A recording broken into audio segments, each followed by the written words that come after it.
literally STEM, the science, technology, engineering, and math. And going into schools and inciting the minds and encouraging them and finding they were interested, young people. If you reach out, they will respond.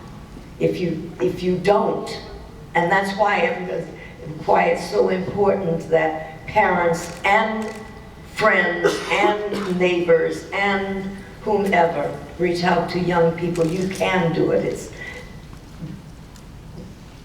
It's no such thing as girls can't do science. Science is fun, not hard.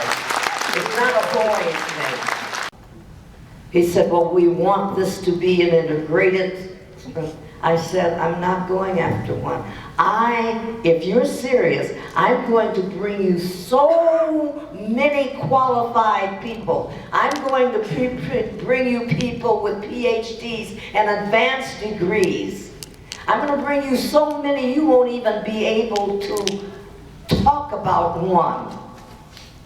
Well, they called me back 6-8 months later when I was finished. And of course, I was right. They couldn't get one woman, so they chose 6. They couldn't get one African American, so they chose 3. One Asian and one American Indian. I was so proud of that, and they were so proud of me. I felt like I had done something in this lifetime. So when they gave me this magnificent award, the civilian award for meritorious work, I was humbled and very, very, very proud. I started getting offers from all over the country. I grew up in musical theater. My mark of success was Broadway. And that's where I wanted to star for the rest of my life. Big musicals. And wait till they hear this voice, and wait till they see me dance, and wait till they see me act. This was what I did, not pushing buttons in a short skirt. That I was going to leave the show after the first season. And Gene looked at me stunned, and he said, Nichelle, you can't do that. Can't you see what I'm trying to do here? Because this was the first show of men and women, black, white, yellow, brown, and red, in leading roles that was ever seen on television and every week. And it didn't occur to me. So I kind of understood that part of it, and that was very nice. And I can take this with me and move into where I want to go. So I explained to him. Well, he and Majel had come to see me in a little club called Ye Little Club in Beverly Hills. And after that, he made sure that it worked into the show, that in the rec room, I sang 3 times, you know. And I even spoofed Spock. and I had a wonderful time, and I met wonderful people, but I wanted to go. And Gene said, well, why don't you take some time to think about this, and think over the weekend, and if you still feel the same way, you can go with my blessings, Nichelle. But I went to an NAACP, I think it was an NAACP, a fundraiser in which I was a celebrity guest, and they had me at the dais. And one of the promoters came up and bent over and said, Miss Nichols, there's someone here who would love to meet you. He says to tell you he is your greatest fan. And I said, oh, okay. I thought it was somebody, their little kid, a little Trekkie. And so,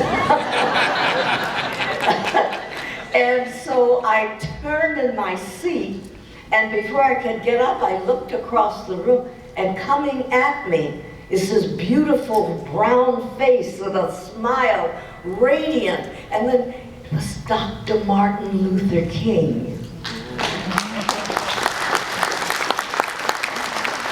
And he came up to me laughing, and he said, "Yes, Miss Nichols, I am your greatest fan. I am that Trekkie."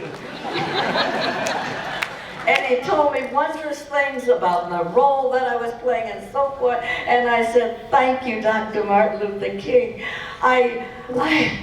Well, I'm certainly going to miss my co-stars." And Dr. Martin Luther King said, "What are you talking about?" And I explained to him that I had roles that I was, parts that I was. He said, "You cannot do that." And I looked at him and I wanted to say, "What you talking about, Dr. Martin?"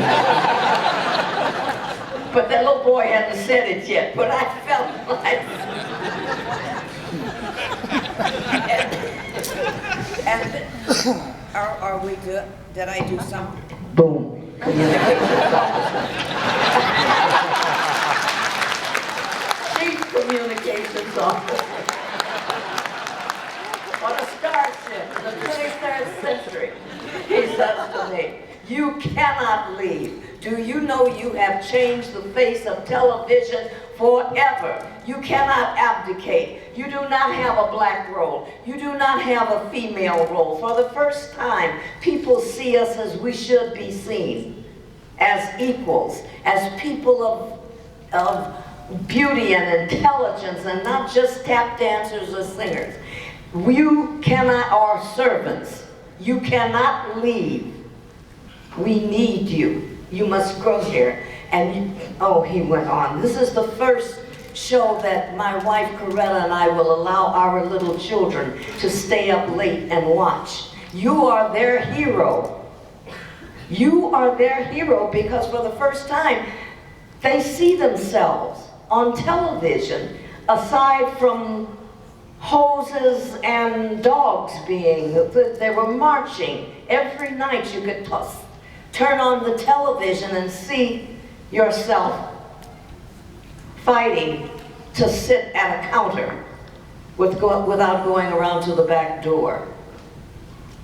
3/5 of a human being was in the, we were called in the first Constitution that the Founding Fathers wrote. And as he was talking to me, I realized, and I said, "Yes, Dr. King, I don't know how to go about doing it, but I would love to march with you." And he said, "No, you have the vision that we look up to on our TV and see where we are going. This is in the 23rd century, but it didn't happen in the 23rd century. It happened now. You have been given an incredible role in life, and you can't walk away from it. You can't abdicate. You can only go forth. God gave you this, and it's your duty."